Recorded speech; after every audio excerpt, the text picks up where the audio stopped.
Sosok sopir bus murni lawan arah hingga halangi jalan ambulan, arogan lempar rokok ke pengendara.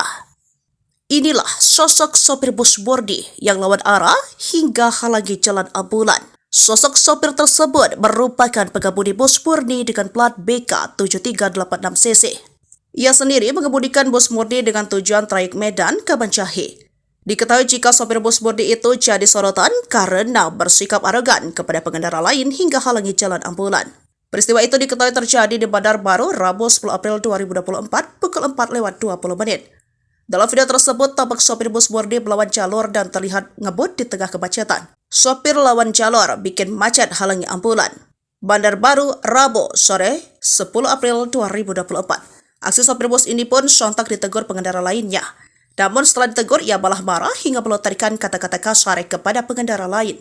Sopir bus itu tampak mengemudikan bus sambil menghisap rokok. Parahnya, sosok sopir itu juga melempar rokoknya ke perekam video yang juga mengemudikan mobil. Sikap arogan sopir bus murni ini sangat tidak etis. Apalagi dalam keterangan itu, sopir bus menghalangi jalan ambulan yang tengah dalam kondisi darurat. Aksinya sontak menyita perhatian publik hingga tuai beragam komentar warganet. Setelah viral video tersebut, sopir bus akhirnya meminta maaf kepada sopir ambulan. Lewat salah satu unggahan, tampak sopir bus murni berjabat tangan dengan sopir ambulan. Sopir bus murni ini pun berjanji tidak akan mengulangi kesalahannya.